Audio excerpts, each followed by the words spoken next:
How much of an impact can one idea have on the world? That's a question that's been ringing in my ears ever since I had the pleasure of meeting today's guest here at the AWS Summit in London.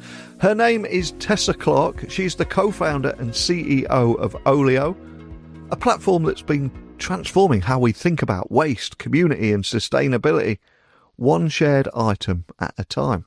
And yes, it is a fantastic and inspiring tech story, but it's the human story at the heart of it that I want to use to inspire every single person listening today. Because from what began as a deeply personal moment of frustration involving surplus food that was going to go to waste because of a lack of solutions, Olio has since grown into a global force for good.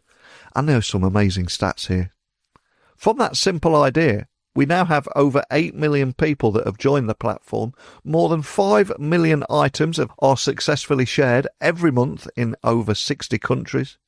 And over 100 million meals and 14 million household items have been redistributed, reused and kept out of landfills. And the environmental knock-on effect of that is the equivalent to taking 850 million car miles off the road and saving 35 billion litres of water. None of this is a theory. It's real-world, measurable impact. Impact that the United Nations even recognised by giving Olio a Momentum for Change award, calling it a beacon and an example of what scalable sustainability can look like in action. But what I really wanted to understand was how Tessa turned that initial light bulb moment, that moment of frustration where she was clutching unwanted food on a freezing Swiss pavement, and turned that idea into a mission-driven tech company with global ambitions. And we'll talk about her path from farmer's daughter to digital innovator, the power of starting with a problem, not the technology, and how Olio is using AI in thoughtful, resourceful, conscious ways to support community trust and scale sustainably. And with a goal to reach 1 billion users by 2030, this story is far from over. So, what does it take to build a tech platform that stays true to its purpose while scaling globally in a way that benefits people and the planet? Get ready to be inspired as I beam your ears directly to the show floor of AWS Summit in London, where Tessa is waiting to share her story. Well, thank you for joining me here at the AWS Summit. To begin with, can you tell everyone listening a little about who you are and what you do? Yeah, certainly. So I'm Tessa Clarke. I'm co-founder and CEO of an app called Olio. And Olio exists to tackle the problem of waste in our homes and local communities. And we do that by connecting people with their neighbours so they can give away rather than throw away their spare food and other household items. And I should say that prior to founding Olio, I had a 15 plus year corporate career. And originally I am a farmer's daughter from the northeast of England. Wow, that is so much to unpack there. Well, I want to find out more about your origin story in a moment. And this is a tech summit of sorts. And I think it's so important to talk about sustainability and the positive impact we can have on the planet. But for listeners who haven't come across Olio yet, can you just start by explaining what it is and the problem you set out to solve from the very beginning? Yeah, so Olio originated really from me experiencing a problem that was deeply frustrating, and it took place about 10 years ago. I was living and working overseas and was moving back to the UK. And on moving day, the removal men told me I had to throw away all of our uneaten food. Now, obviously, the inner farmer's daughter in me flat out refused to do that.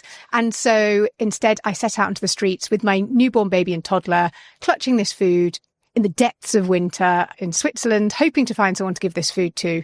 I failed miserably, cried because I've gone to all this effort on a very stressful day. I then went back to the apartment, and when the removal men weren't looking, I essentially resorted to cross-border smuggling. So I hid the non-perishable food into the bottom of my packing boxes.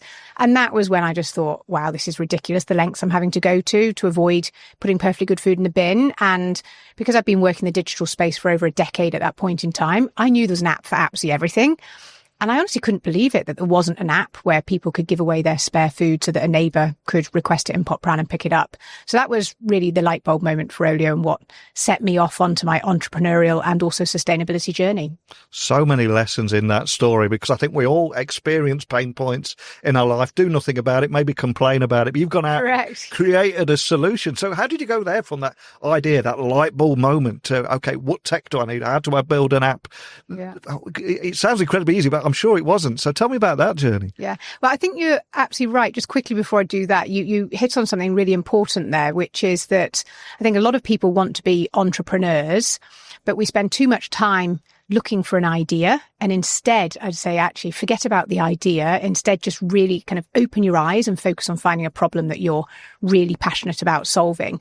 So I had that experience of not wanting to throw away perfectly good food. I had then that sort of, I wonder if we could use digital technology to solve this problem. But actually, the first thing that I did, along with my co-founder Sasha, was we researched the problem of food waste to figure out if my problem was in any way representative of kind of the world at large. And essentially what we discovered absolutely blew our brains. We couldn't believe that this wasn't on the front page of every newspaper. So we discovered that globally, a third of all the food we produce each year is thrown away. Meanwhile, 800 million people go to bed hungry every night who could be fed on a quarter of the food we waste in the Western world. And then as if that weren't bad enough, we discovered that the environmental footprint of food waste is essentially, if it were to be a country, it would be the third largest source of greenhouse gas emissions after the USA and China. So we did the desk research, and that gave us confidence that this was a big enough problem, sort of worth solving. But that didn't mean to say that people cared about this problem. So the next step we took was to do some market research. And essentially, we asked quite a provocative question. We asked people the extent to which they were or were not physically pained throwing away perfectly good food. And we used that really extreme language to weed out the false positives. And that research showed that essentially 1 in 3 people told us they were physically pained throwing away perfectly good food, but there'd been no innovation since the rubbish bin. So that then made us think, okay, it's a massive problem. It's a mainstream problem that people really care about. But we still at that point didn't yet feel confident enough to essentially invest our life savings building an app that in all probability would fail.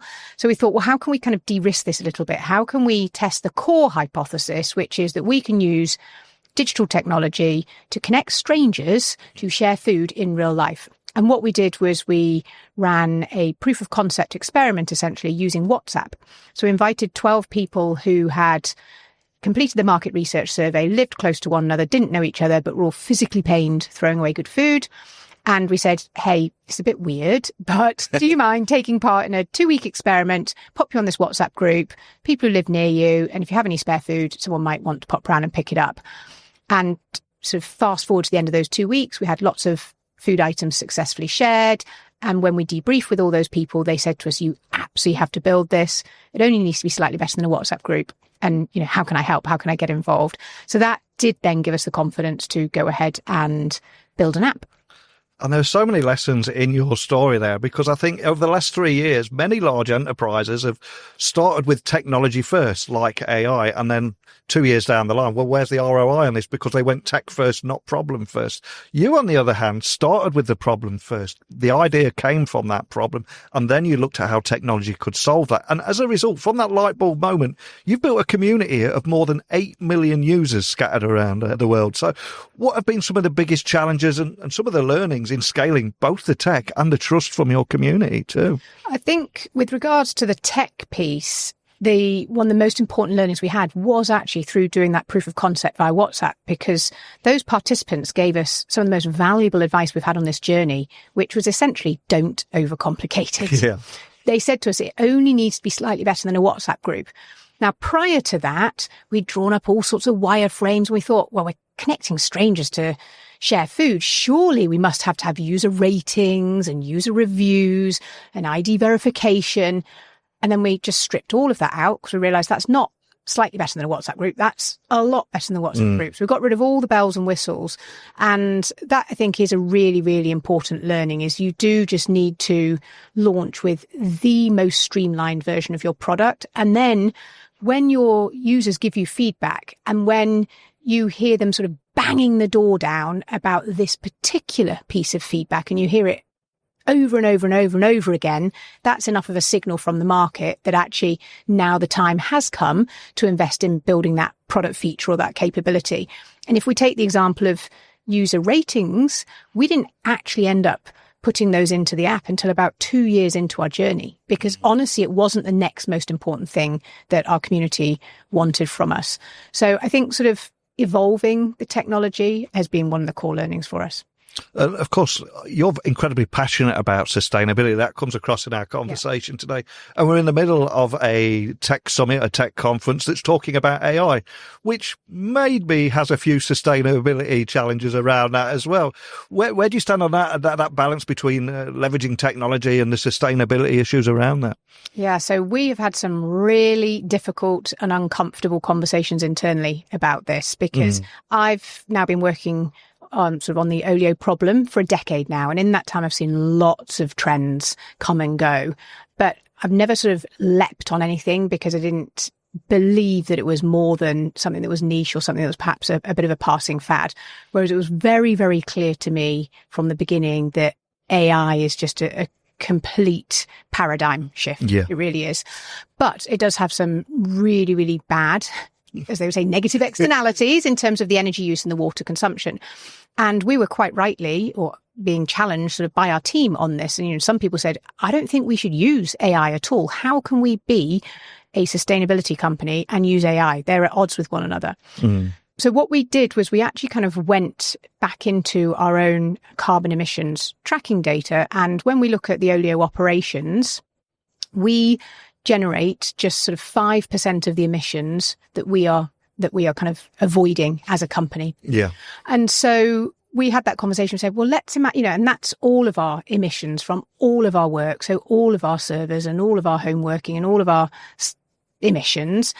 And that's 5%. So let's imagine that AI, worst case scenario, kind of doubled our emissions. We'd be offsetting then just 10% of the good that we're having. We're still having a 90% net positive impact. So it was very clear to us that actually using AI to enable us to save more food from going to waste is net extremely positive, and we should absolutely lean into it. And similarly on the water front, Olio to date has saved over 35 billion litres of water because food production is incredibly water intensive. And so on a waterfront as well, it makes sense for us to be using AI to enable us to have greater impact. And also AI can enable us to get to profitability much quicker. And so we can't have our impact unless we're profitable. So for all those reasons, we as a company are really leaning into AI. But we have an important guardrail, which is our number 2 company value, which is resourceful. So we are very considered and mindful about how, when and where we use AI. And I think that is the key word there, being mindful on how you use AI. And in the last few weeks, everyone's been creating action figures of themselves without realising. Yeah, I've seen that on LinkedIn. Yeah. So any other tips around how to be more mindful when using AI that you would share there? For us, it just ties back to our impact. So will this use of AI either enable more food to be saved, or will it accelerate us on our path to profitability? If it isn't a clear, resounding yes to one of those two questions, then we're not going to use it. And outside of AI, I think the whole tech space is a almost dehumanization conversation that needs to be had there. And you've mentioned that AI can help keep Olio a positive people first space. And I think I need to put an emphasis on the people there. So how do you see it supporting deeper community engagement and safety rather than replacing it? So we're using it in 2 key ways in that respect. So the first one is we're using AI to almost sort of quality assure the items that people are sharing on the Olio app. So an example of this would be historically, how it worked is people could take a photo of their spare food or their household item, add it to the app, and then neighbours could request it and pop round and pick it up. And we'd invested very heavily in building a flag reporting system where our community could flag report anything that was breaking our rules. So for example, we've never allowed people to give away pets via Olio when they're not the right place for that, or medicines, knives, stuff like that. Yeah. And now what we're doing is we're replacing the flag reporting system, which is a sort of retroactive system, which can take quite some time between the item coming onto the platform, it being flag reported, our customer support agents looking at it and taking action. Whereas now we're using AI and the image detection capabilities to prevent those listings from even coming onto the app in the first place. And we're also using it around food safety as well. So to read the dates that are on food, because you're not allowed to add food past its use-by date onto the Olio app.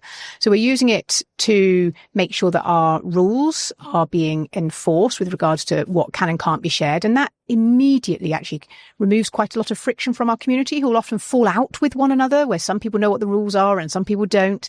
And then the second way in which we want to use it, we're not using it as much as I'd like yet, is around just kind of removing toxicity from human interactions, because Olio truly is an app for everyone. And what we've learned sort of the hard way through the years is that different people, someone might not have English as their first language. Yeah. Different people have different cultural norms and backgrounds, and people will unwittingly end up offending one another or getting into quite heated debates and arguments. And we're very clear that we don't want Olio to become a sort of toxic social media hellhole. And so we're super excited about the ability of AI to help stop that, to ask people if that's what they really want to say, to prevent them from saying things that are really going to be very offensive. So I think that AI for us can really actually enhance and strengthen the positivity that exists in our community.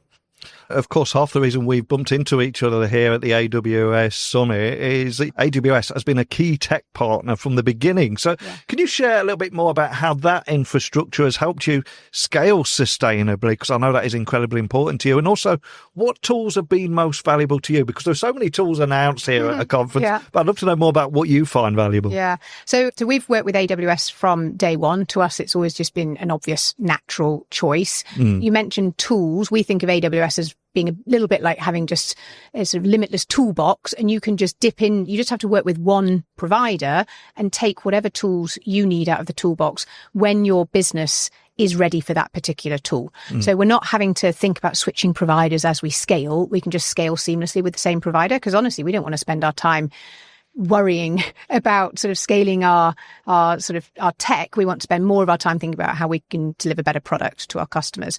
So some of the tools that we have used, so on the server side, we use the auto scaling capability, because Olio's traffic is very spiky. And in particular, for example, if we go on television, we might have 10 or 20,000 people sign up in a handful of minutes. Yeah. So we need to be able to move really, really quickly on the server side there. We also use we buy kind of spot instances. And so that helps us really, again, lean into that number 2 company value of Olio of being resourceful. Yeah. We're sort of using up AWS's waste. It's a very cost effective way to get server capacity. So auto scaling and buying spot instances.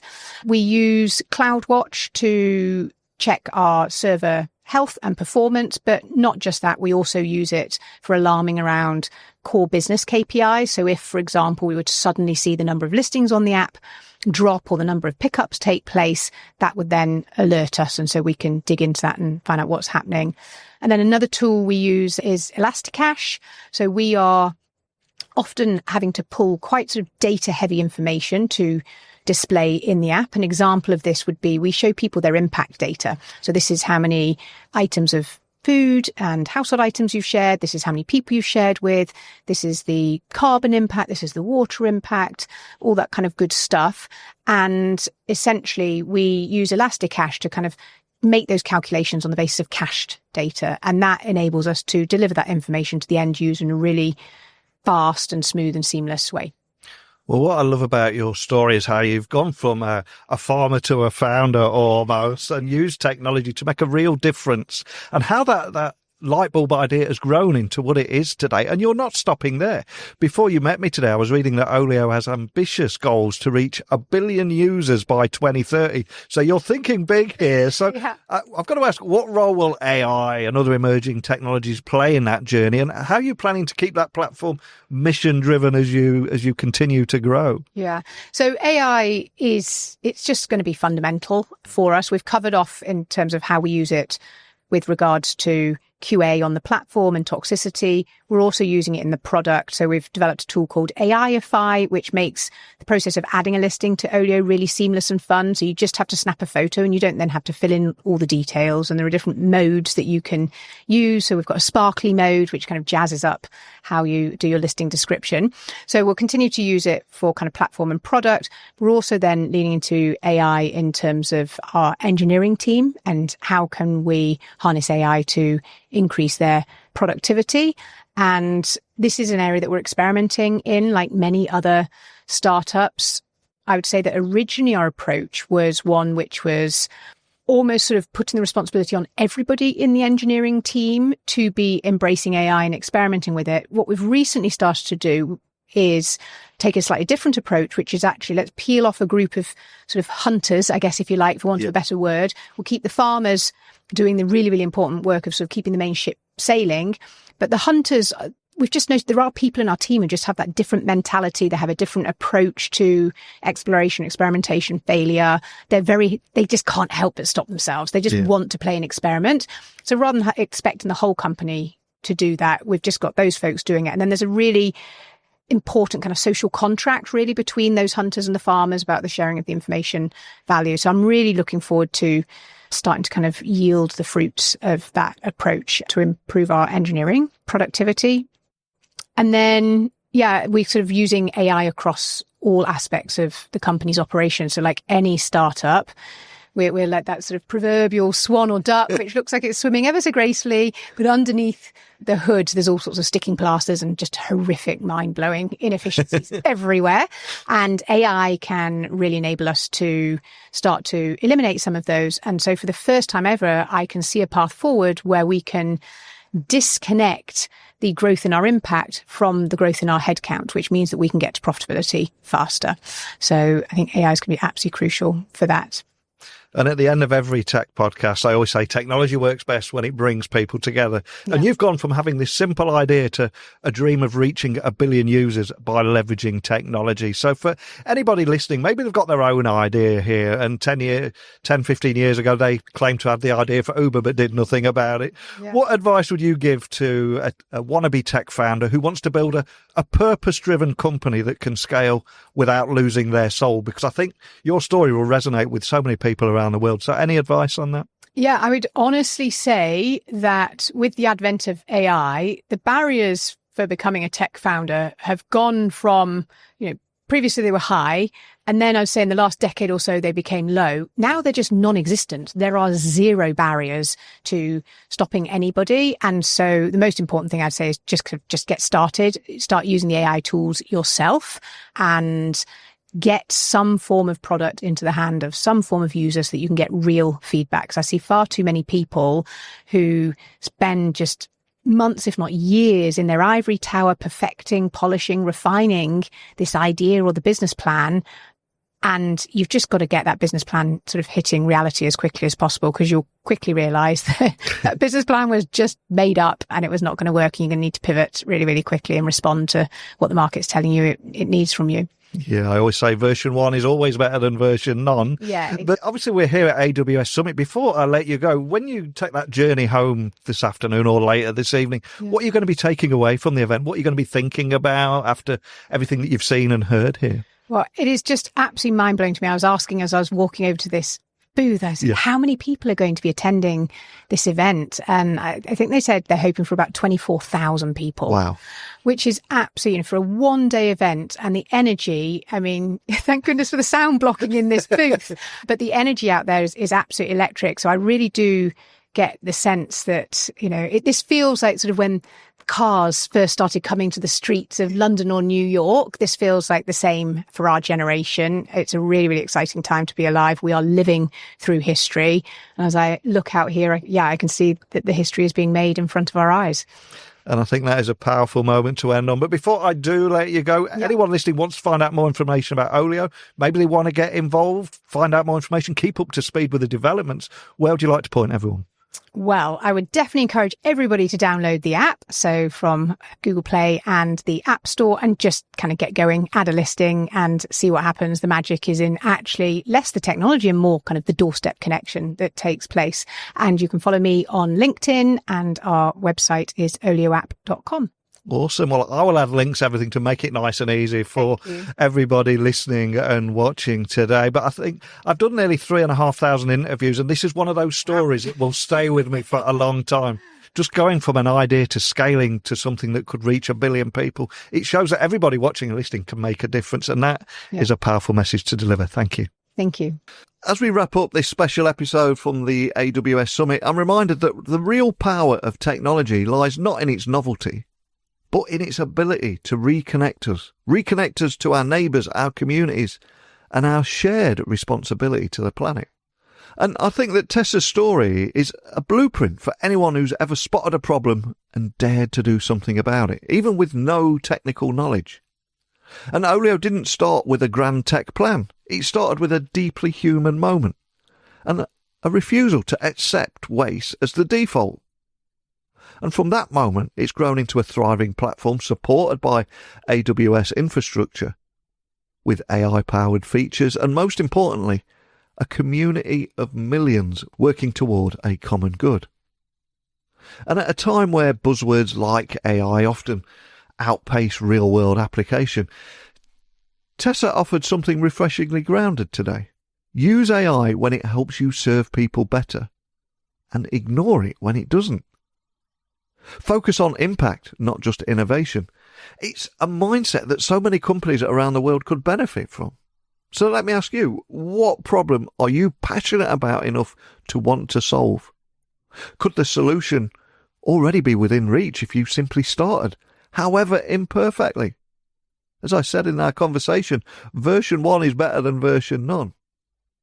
And Tessa's journey from farmer to founder is a great example of how anybody can make a real difference. But I'd love to hear your thoughts. Join the conversation online or message me directly. Let's keep this conversation going. This show is all about a dialogue, not a monologue. It's not just about me and the guest. I want to hear from you. So, techblogwriter@outlook.com, LinkedIn, X, Instagram, just at Neil C. Hughes.